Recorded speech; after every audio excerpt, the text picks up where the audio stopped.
Hello YouTube, this is Morgan Airspeed Prime here with my next Avatar news update video. A little bit late to this news in that I think it mainly is from like just over 2 weeks ago, but it's Magic the Gathering related, but it is Avatar related because this is about the rumor that Avatar might be getting a full Magic the Gathering set late this year. So I am, of course, primarily an Avatar channel, but I do dabble in Magic the Gathering, so I roughly keep up with it every so often and came across this. So bit of explanation to do because I don't think my audience is necessarily up to speed with everything Magic the Gathering because I'm primarily Avatar focused, and maybe Magic the Gathering people might not be fully up to speed with what's going on with Avatar, to kind of highlight that the idea of this actually I think works out kind of nicely. The timing of when this potential set may come out works nicely, I think, for Avatar. It lines up with Magic the Gathering set releases, and I think Avatar would work really well for a Magic the Gathering set. So I think it all lines up, and as we'll address here, a bunch of stuff that's already confirmed seems to line up with this as well. We'll get to the direct evidence, which is primarily this, in just a second. I do want to go over the basics here for those unaware. This is the Magic the Gathering set release schedule for 2025. So 3 of the 6 sets, main sets there'll be other products, 3 of the main sets are going to be Magic the Gathering specific, so using Magic's own story, own IP. Those are Ether Drift, Tarkir, Dragonstorm, and Edge of Eternities. The other 3 are what are called Universes Beyond sets. The first one here for 2025 is going to be Final Fantasy. There's also going to be a Spider-Man set getting towards the end of the year. And then the last main set of the year is going to be this other Universes Beyond. That's why it's UB. And this is what is speculated to potentially be Avatar. We'll get into why in just a second, but this is just to highlight that Magic the Gathering, especially over the last few years, has been leaning more and more into using other franchises, using other IP stuff. It has had a Lord of the Rings set relatively recently. It had an Assassin's Creed set fairly recently. It had a Doctor Who set, which I actually got one of the Commander decks not that long ago. Warhammer 40k also had Commander decks, and in its secret layer kind of specific card drops, it's had stuff like Stranger Things, Walking Dead, and a variety of other franchises as well. So this is why a franchise like Avatar is kind of on the table, but specifically why a kind of Nickelodeon show is on the table is because at the same time basically as this set release schedule came out from October 2024, they also announced this as an upcoming secret layer drop, and that is Secret Layer Cross SpongeBob SquarePants. So this is where the Nick connection comes in. Avatar is also a Nickelodeon show, so maybe it is getting the main set a little later after the SpongeBob secret layer drop, which I think makes sense. SpongeBob, there's probably not enough there to make a full 200 plus card main set about, but you want to use it. Whereas Avatar maybe is more in line with Magic in the fantasy setting, that fits perfectly for a full set. And that's a great way to make use of multiple Nickelodeon properties as part of their Universes Beyond thing. So that's very cool. So the idea would be that the SpongeBob one probably is going to be maybe 20-30 cards at most across a bunch of different secret layers, probably themed around specific characters. Whereas Avatar, if it does get this UUB set, should be a full 200 plus card like booster set with a full product lineup. Basically, that should be the idea here. So that's the kind of core idea of Magic the Gathering. Has been using IPs more. Avatar's on the table, certainly. Let's go into the kind of evidence for why Avatar might in fact be the thing. This is all related to Magic Arena, which is the digital platform, official digital platform for Magic, where you can open packs, build decks, you can play, and there's that whole thing. It's pretty cool. I've played it a little bit. Haven't played it in a while, But what they do is they will have cards available as like bundles that you can kind of like get in different styles and stuff like that. So here is a bunch of kind of card style bundles effectively, and the idea is that people were kind of keeping track of these and they noticed a bit of a theming going on here. I don't know if it's been confirmed if this was a full-on planned thing or if it is just something that fans have kind of caught onto, but the idea is that this grouping here, this is one theme thing representing one of the sets for next year, that the 2025 sets day after day after day in early January all seem to have a rough theming in line with each of the sets. So follow me with this. The first group of cards should line up with Ether Drift.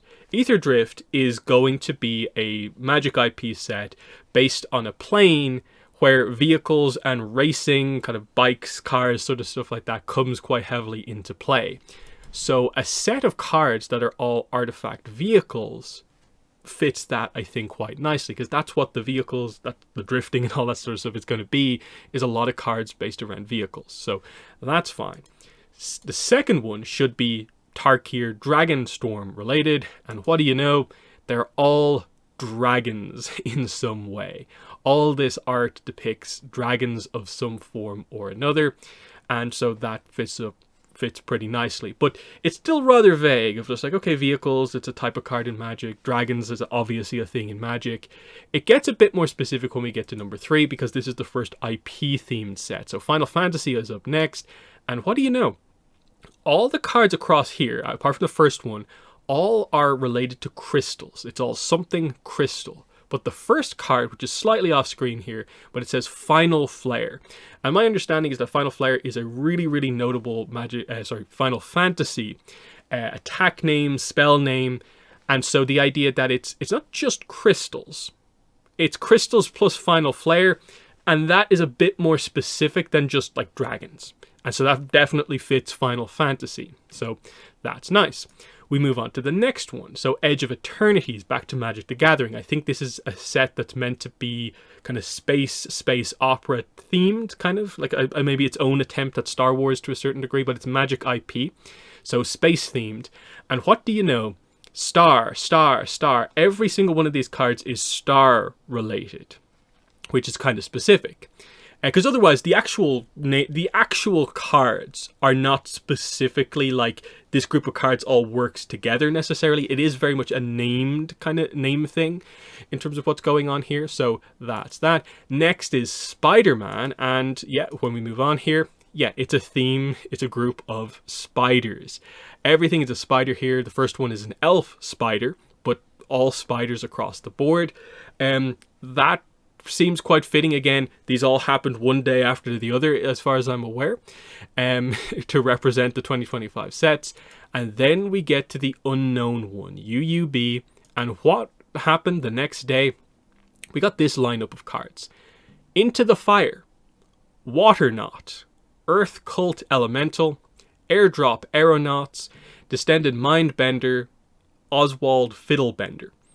So fire, water, earth, air, the 4 elements in Avatar, and then 2 cards that specifically have the word bender in them. If it was just the elements, it'd be like, fair enough, but a lot of stuff uses the elements. The fact that there are cards in Magic that reference the elements already, it's not super specific, but it's the elements plus the lesser used word bender in Magic perspective. Bender plus elements definitely leans you to feel Avatar is what it's going for. And so yeah, the IP ones all seem to kind of line up kind of nicely, but it's still a very odd connection. It's not the most clear-cut thing, but clearly this is more than a coincidence. There's no way these were just randomly chosen cards, because otherwise what is the theming of them? What connects these cards here? Red, blue, red, white, no color, white. It's not even using like all the colors or anything like that. It is just random cards, apart from the names maybe being a little bit kind of interconnected. So I think that's sort of the idea there, and it does feel quite clear. Final Fantasy and the Avatar potential one feel very, very leaning in that direction overall. And then this is not really evidence as such specifically connected to Magic, but I think it's connected in some way. So Ultimate Guard make TCG products like sleeves, deck boxes, and stuff like that. Someone found that on the website for these Squareos deck boxes, that as part of the themes that they had a section for Avatar on the bottom. It didn't go anywhere. It led to a page not found, but then later on, the whole Avatar selection was removed overall, as in it was put up too early potentially.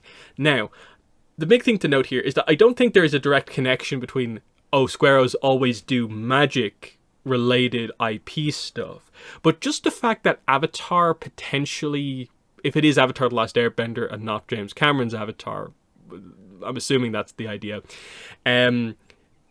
the fact that it is getting products from one of the main accessory manufacturers for TCGs is interesting.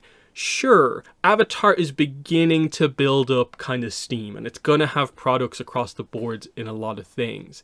But I do feel it's also like, is Avatar like one of their first kind of like 7-8 things on their list that they would want over anything else? Unless Avatar has a TCG actual thing coming out, why do they have this here? That like, sure, they could just have Avatar because they view Avatar as being popular. It's going to be popular, but I do think there is a little bit of a, let's have Avatar products because Avatar's getting a Magic the Gathering set and people will want Avatar stuff for their Avatar cards. That I think is a reasonable thing overall, because I think it would take Avatar getting a Magic set to really kind of full on connect the Avatar to the TCG stuff. We've had Avatar TCG stuff before. It had its own Quick Strike game. It had a Weiss Schwartz set not that long ago, but those are not the same as Avatar getting a Magic set. So I wouldn't overly like think that this pushes everything over the edge, but it's something, as in like Avatar TCG stuff a little bit later in the year, and like when this is probably likely to properly go up on the site and properly to get announced, probably will tie in with this if it ends up being Avatar. I saw some people also mentioning that I think the set designer for this set is also a known Avatar fan, and they mentioned that like they were working on like a project of their dreams and something like that, and so that might connect the dots as well. Not sure again how much to fully read into that one, but there's definitely a little bit of a kind of like, okay, everything is pointing in this direction overall, and Avatar works, I think, as a Magic set because it's already a fantasy setting. It feels like the cards make themselves, like you do most of the main cast, and especially if you're not just doing ATLA, if you're doing Korra as well, and if you're using like stuff like from the novels as well, leaning more into the other avatars, that's pretty exciting. Getting into, I suppose, the Avatar side of things, as in like, okay, Magic, should it use Avatar? Yeah, probably it fits. But what about, in a way, Avatar having this collaboration with Magic? How does that help Avatar? Because Avatar is going to effectively be going through a bit of a relaunch. It's going to kind of reignite the franchise later this year, going into next year, because Avatar Studios has been working on projects for a few years now. We're going to get some of the marketing this year for the projects that are actually going to hit starting in 2026. First project, of course, is Aang The Last Airbender. At least that's the working title we have for it. Animated movie covering Aang and Co. when they're older, in their 20s. That's coming January 30th, 2026, as far as we are aware right now. We're still waiting for a lot of more concrete information on it, but it feels like it's finally going to actually be happening after all of this time and a couple of delays. Like originally it had an October 2025 date that got pushed to January 2026, but still both dates I think fit in or around the Universes Beyond situation here, this set, which likely with this one coming out in like very early August, Spider-Man maybe an October set, this December. They might be able to adjust it maybe into January, so it's a bit closer to the movie. Who knows? It fits nicely, I think, either way. I don't think the movie has to be out for this set to do really well. Just the fact that I think Avatar is going to be more on people's minds, because likely towards the middle of the year we're probably going to have a trailer for the Aang movie, means that people will be thinking about Avatar. And so, you know, there's an Avatar merchandise line that's coming. It's going to have a lot more of these collabs, crossover type things happening as we build up to them properly talking about all of their plans for the movie, the next series that's going to be about the Avatar after Korra, and all their other plans, like for multiple other movies, multiple other animated series, that sort of thing. It works for Avatar as well to say that it gets a big Magic the Gathering set at the same time. That all these different ways to kind of highlight to people that Avatar still has stuff happening. We've actually got new stuff coming out as well. It works, I think, and it really does fit. And I think the fact that, again, they're doing SpongeBob as a secret layer, I think it makes sense that a Nickelodeon property at some point gets one of the main sets, and I think Avatar is the most probably fitting of a lot of the Nick properties for that to happen with. And this kind of points in that direction if you lean into it, even though it's a very odd, like, this is our confirmation type thing, but a lot of people seem to believe that, like, there is something to this. Like, that is oddly specific. Like, for like 6 days in a row, you basically have the theme in the groups of cards for each of the sets. Who am I to argue with that? So I think this makes a ton of sense. I'm definitely all in on this. If they confirm this is definitely something I would want to buy a lot of the products for. Try and, you know, get a full set. Maybe not like all the different variants, but like I'd like to have a copy of each card. Because highly likely the way that this works, I think typically, is that they're going to have all new art for all of these cards. It's going to be different versions, you know, higher rarity versions and stuff like that. I'm assuming that means we're going to get booster boxes. There'll be some sort of a starter deck style situation. Will it be commander decks or not? I forget the exact way that they're working all of that these days, but there'll be that sort of stuff. All the different products that Magic typically has, because this will be considered a main set that's like part of standard, I think, as well. That was I think the big thing they announced at this time, is that sure, they're separating their own IP sets from their other sets, but like technically that's just from a story perspective. So it's super, super interesting. I'm fascinated to see how they do like the Avatar characters in terms of what way they lay out the colors for each characters. Do they make a decision like over the top that, you know, air nomad characters are going to be in white, you know, water tribe characters are going to be in blue? I think that might limit them too much, because that would mean that black then has to be your kind of quote unquote evil color. And then sort of some of the philosophical kind of aspects of what each color in Magic represents maybe don't fully overlap with the sort of color connection between the elements. So I do think there probably is, for like the main characters, going to be a lot of multicolor cards here. Like, of course, your Aangs, your Avatar characters are probably highly likely to either be all 5 colors or at least every color except black, maybe. And then you can see maybe stuff like an Ozai being red black maybe as a character. Someone like Toph, if they're maybe going to lean the Earth characters to being green, it might be like green red or something like that. It's interesting. They have a lot of options to work with in that sense. Like, I can see them roughly maybe positioning each element as maybe a pair of colors, because I don't think it one-to-one works with just one specific color. But they'll do, I think, what makes the set flow the best, because they want this set to be draftable, it to work within standard and just by itself. Because, yeah, there will be people who just buy the Avatar set because it's an Avatar set and won't interact with other Magic kind of stuff. They'll just want to use these cards and build decks surrounding these cards, and that's going to be an option as well. So, yeah, that's pretty much where I want to wrap this one up. In the comments, let me know what your thoughts are on Avatar potentially getting a Magic the Gathering set. What are your thoughts on just that idea by itself? The potential evidence for why this actually is the case, like this, the kind of card connection stuff here, the fact that it seems like some TCG accessories for Avatar is going to happen at some point. Do you think this is kind of clear or not?